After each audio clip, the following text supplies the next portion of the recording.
What's up, guys? Welcome back to the channel. It's your boy MORDIN, and I'm back. Let's talk Iyoko versus Shatta Wale. I want us to look at the issues currently. I'm driving right now. I went on a short trip somewhere to pick some stuff, so I'm heading home now. You know, I've been following the whole issue for some time now. I've not been able to come out with what I think about this whole Iyoko thing. And even since Shatta Wale bought a new Lambo, I've not made any video like that. But let's get straight to the facts. So let's try to align some things that are important in this case, right? First of all, there are two parties involved now. That is Shatta Wale himself and Iyoko. Now, these are the two main parties involved in this whole thing. Now, I honestly think there is a third party in this whole thing that is not known to the public yet. And I know with time, this third party will either be revealed by Shatta Wale himself, or along the line something might happen and that third party will come out. Now, here is what my reason for saying that. We know when it comes to issues like this, usually is between the economic,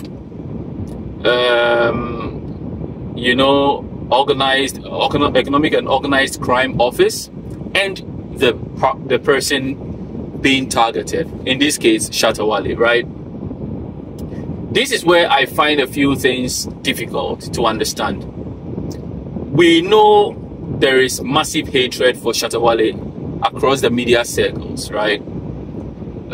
There are reasons why this hatred exists. One of such hatred is the fact that he doesn't kowtow to the normal status quo, right? He does his things the way he pleases. And if you are beyond the control of the media, they usually do not like you. They would want to always make sure that anything that has to do with your name, that has even a slightest dent of dirt to it, they will amplify it and make sure they slander your name. Now, this whole issue, I'm coming to the third party person. When Shatta Wale went online to write the things about the Iyoko stuff, out of nowhere surfaced a document, supposed document from Iyoko. Now, when I saw that document had no letterhead whatsoever. Like, it didn't look official. I'm not a trained journalist. However, I just shared my thoughts on everything in general. When you look at the whole issue, the so-called trained journalists who work in reputable media firms retweeted, made headlines out of this so-called press release coming from Iyoko, which today we have come to understand was never a publication from them or a release from them. It is a fake one. And so if we have the media in Ghana who are supposed to be the neutral points for the citizens to be able to make sense out of every news that is coming out in the country, if we have these same people who are supposed to make things neutral now be behaving like ordinary bloggers with no formal training, who are just chasing clout, who are just chasing the next big story for money, then we are in big trouble as a country. We are. And this whole Iyoko thing has unearthed a few things. When Shatta Wale came live, he was talking. People didn't pay attention to some of the things he was saying. Now, one of the pivotal things he said is that Iyoko is actually fueling some sort of agenda where someone is leaking information to GH1. Now, this is the third party I'm talking about. That third party who is leaking information to GH1 and the media What is their angle? What exactly are they looking for in this whole issue? That is something we need to ask ourselves. What is their angle? What are they looking for? Because the first time we saw that fake letter or press release from Iyoko, it stated in there, when you read the thing carefully, you will understand that why would Iyoko say, oh, when we went to arrest Shatta Wale, he said because of his fame and all that stuff, we shouldn't make it public and all that kind of stuff. Even if he said that, Iyoko would never have included that in their press release because it's a professional entity. Things like that are issues they would not necessarily put out there because Iyoko as a body is not stupid to know the caliber of person they are dealing with.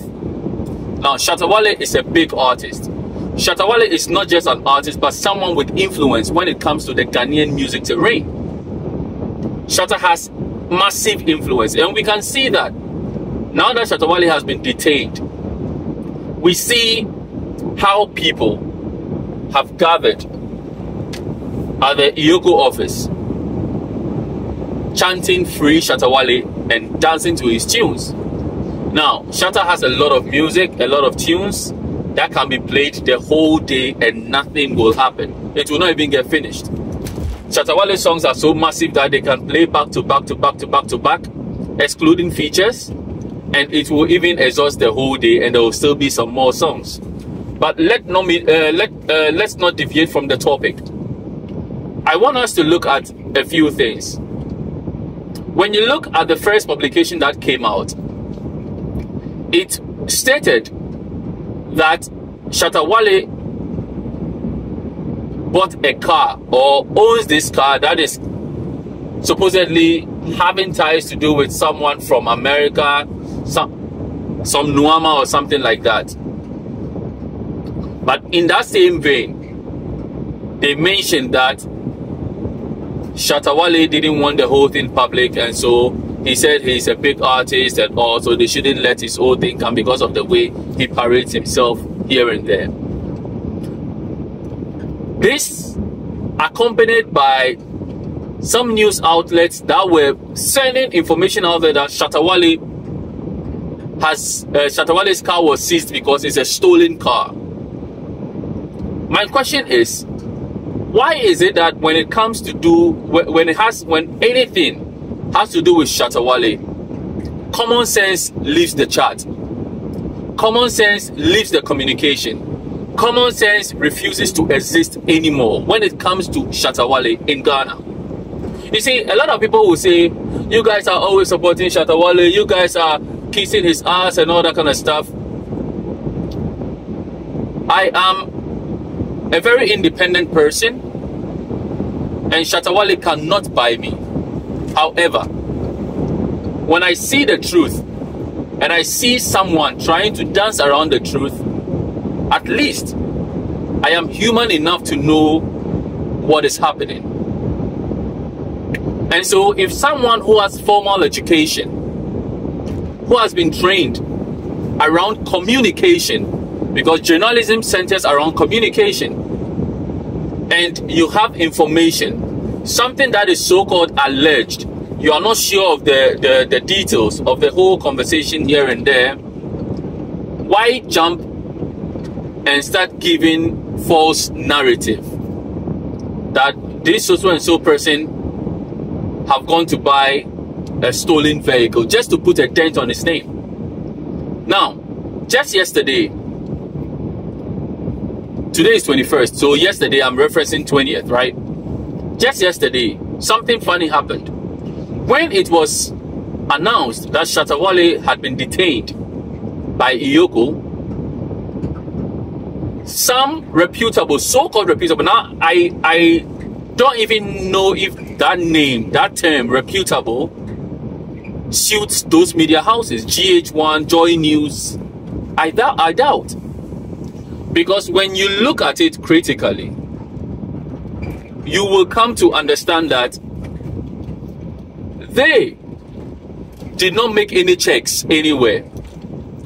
And they went ahead to talk about issues of taxation, issues of fraud, issues of money laundering, which has nothing to do with the so-called case that is going on and why Shatta Wale was detained.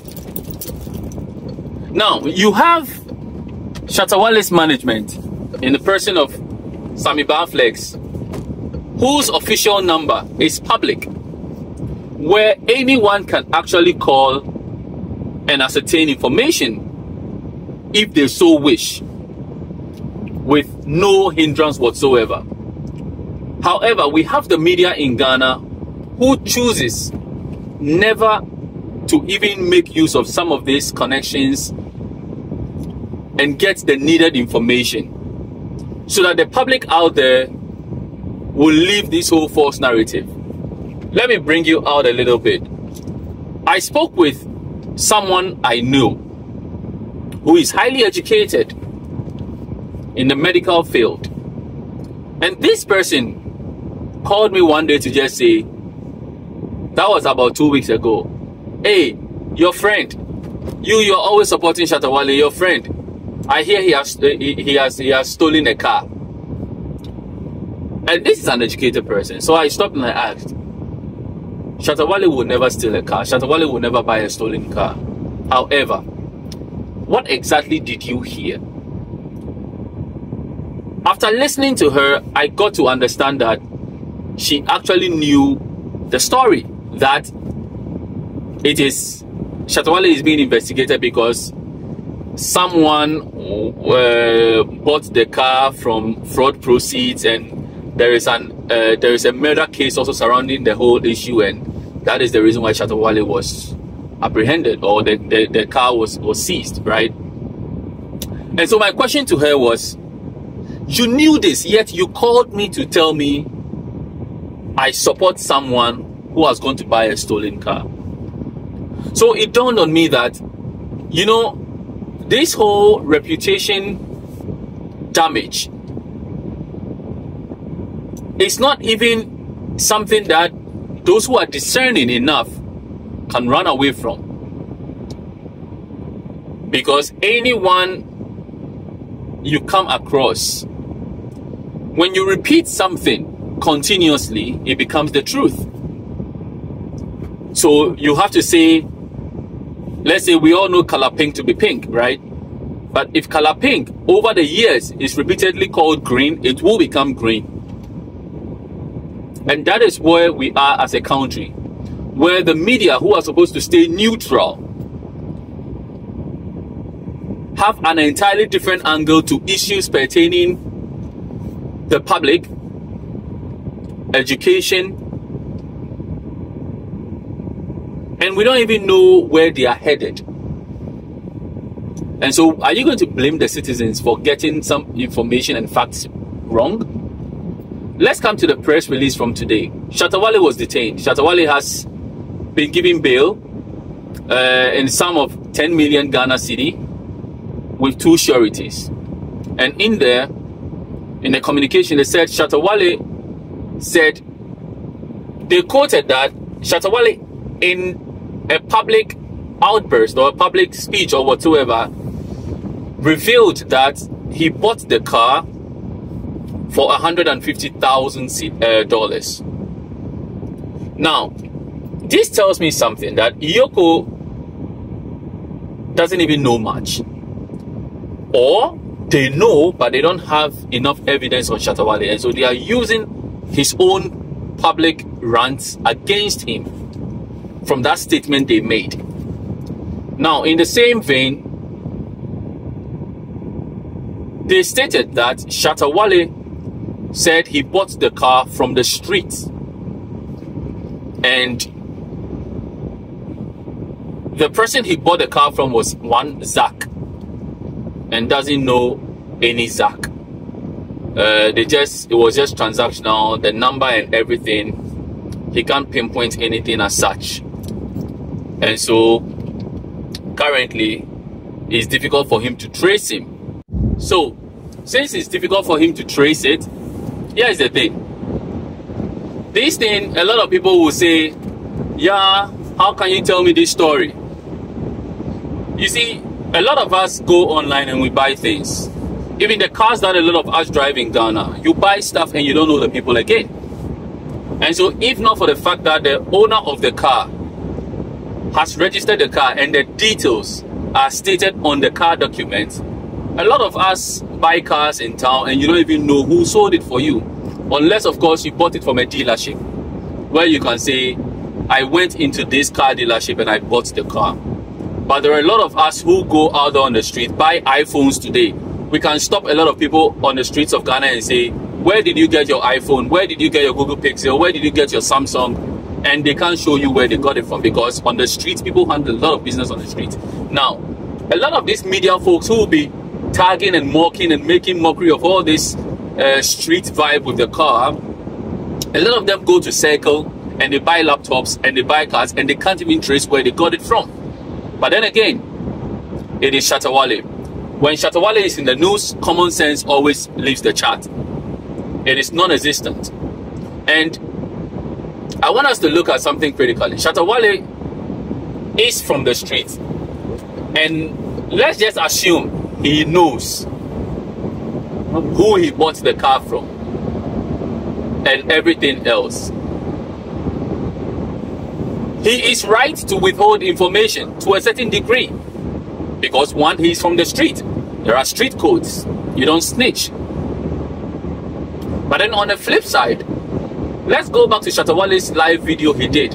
He mentioned something there. He said when Iyoko came to him at home, they told him the seizure of the car is in connection with is it Boama or something like this? Boahin or something like that. I've forgotten the name, excuse me. But this political guy who had the issues and all that stuff, I think it's Boahin or Boama or something. Correct me in the comment section, right? So the name that is stated on the official documents that is going around now wasn't the name that was mentioned to Shatta Wale in the first place. So they lied to him. Now, I still am of the opinion that Shatta Wale as a person, he is somebody who is dealing in a different level of money. If you earn a salary of 10,000 cedis and you manage to go buy something worth 1,000 cedis and you don't take receipts because you are okay in your savings, you have maybe like 100,000 cedis and every month you are getting like 10,000 continuously. I mean, for the fact that you need the thing at that material moment, it's enough, which happens to a lot of people. So Shatta Wale is dealing with a different kind of money. Now, recently, it came to the news that Shatta Wale had sold his catalog or leased his catalog for over $4 million US. And so for someone who has over $4 million in his bank account, $150,000 US is nothing, so to say, right? And mind you, he still has revenue coming from the music, because a few weeks ago, he showed us some other sides also to some of the songs that he has on some platforms and the amount of money he's making. And he has also other investments in real estate and some things we may not even know. Let's not even mention Shaxi. And so definitely this is someone who is making money. And so Shatta Wale is well worth over $6 million as we speak. Over. I just don't want to go above it, but I'm definitely sure he's worth over $10 million. And so for someone who is worth over such an amount of money, $150,000 US for him will be like our everyday 1,000 Ghana cedi, 500 cedis and all that in dealings, right? Now, let's get the facts right. Yes, there are issues that needs to be talked about, because there are younger folks that needs to be educated when it comes to this whole issue. I love what is going on, because we've never had the magnitude of stardom that Shatta Wale has ever in our Ghanaian music industry. The only person who might have gotten close to that, or even bigger than that, was Terrible Nchaka, the late Terrible Nchaka. And so I am happy that things like this are going on in our public domain, in entertainment circles, for future referencing, where I know for sure that in the near future, when a bigger star, an even bigger star is born, there will be rules to play by. People will learn, right? Now, a lot of people are tying this to politics and all that. Oh, NDC, why are you doing this? See, NDC is just a political party. We, the people of Ghana, voted them in power. And whatever they do right now is for the benefit of us. However, we put the government in there to make sure that things go well for the country. Hence, the Organized Crime Office, IOCO, is one of the entities mandated to collect back embezzlements, funds that have been taken by politicians. So far, nothing has been recovered. And so why make a big fuss about Shatta Wale and his Lamborghini? That was not stolen. That has nothing to do with fraud with himself. But he's just a third party to this whole thing. Why make a big fuss about this whole thing? That is why I keep saying there's a third party. There's a third angle to this. There's someone who is benefiting from this whole thing in a different way. Someone is out there feeding false information to the media, either from within IOCO, just for sake of propaganda, to make a statement. Now, seeing the love Shatta Wale has on the streets, a lot of people don't know the importance of Shatta Wale in Ghana. But for Shatta Wale's importance in the Ghanaian music industry, it goes beyond what a lot of people will think about. But some of these things, I'll talk about it in another video. But for today, why can't we as a people stay calm and collected, get the facts right before we slander another man's name? I heard someone like Hughes, is it Johnny's Bite? I think Johnny's Bite, right? Saying that you have someone like Shatta Wale flaunting cars, expensive cars, and saying that Rolls Royce over $500,000. Do you know how much Rolls Royce cost for someone like Shatta Wale to be flaunting it? Dig into his earnings, where he gets the money from, and all that kind of stuff. It's quite trivial, the type of country we have. We have Shatta Wale, an artist who we all know is hardworking. Shatta Wale is not like maybe Adina. I'm not saying Adina is not hardworking, but when you compare the number of songs Adina has brought out versus what Shatta Wale has, it's enormous. When you compare the shows Shatta Wale has played and the money involved, it's a lot. Like, that is what I'm comparing, not the fact that I want to disrespect Adina of a sort. I just want to draw a line so that we understand something. If Shatta Wale has over 1,000 songs, Adina has around 50 songs, or maybe 100 at max. And so you don't expect someone who has dealt with Beyonce and all the proceeds that is coming from that side, songs with Vybz Kartel and the rest, let's dump it down to the very minimum. If Ghana had a proper entertainment royalty collection system that pays the artist, let's say 1 cedi per stream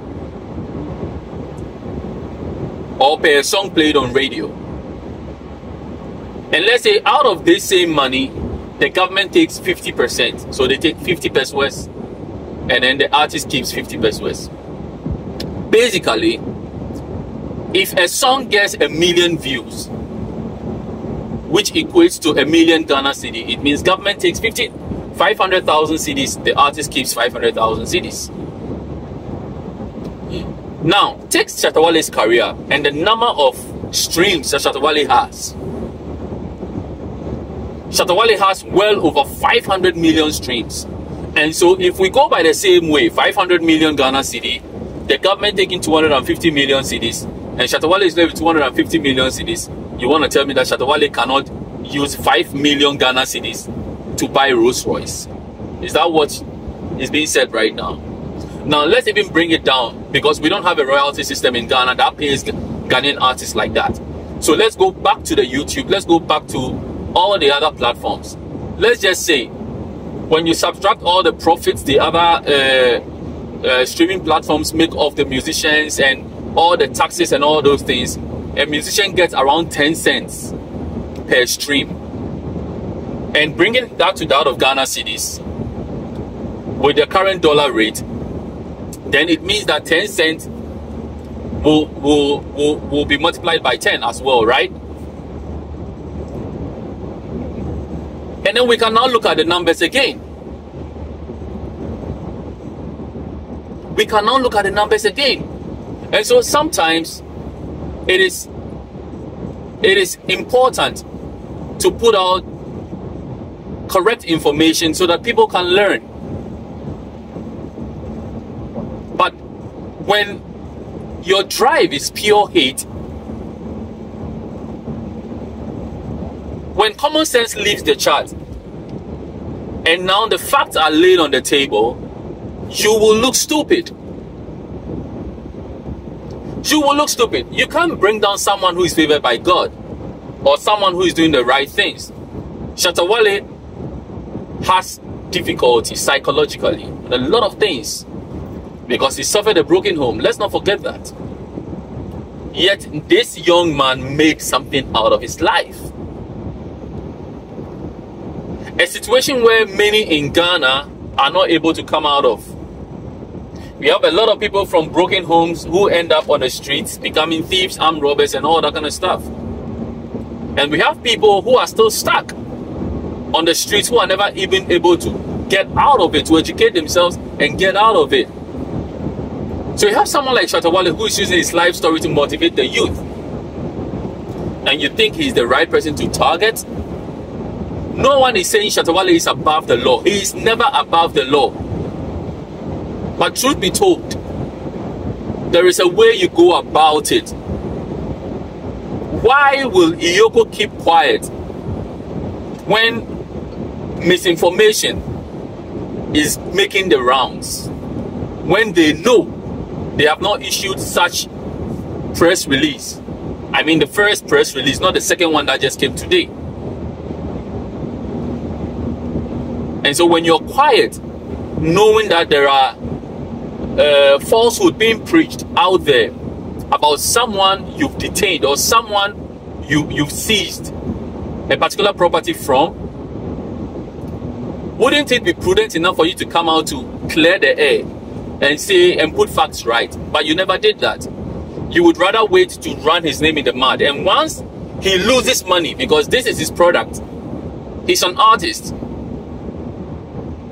he is a walking product, his songs and everything, you run down his brand, you ruin him, and then later you expect him to pay taxes back to the state when he gets money. What are you, the state, doing for him? What environment have you created for his hard work to benefit him? If not for internet, if not for Facebook, if not for YouTube, if not for TikTok, if not for DistroKid, all these other platforms and all that kind of stuff, where are our artists today, the musicians, going to make money from?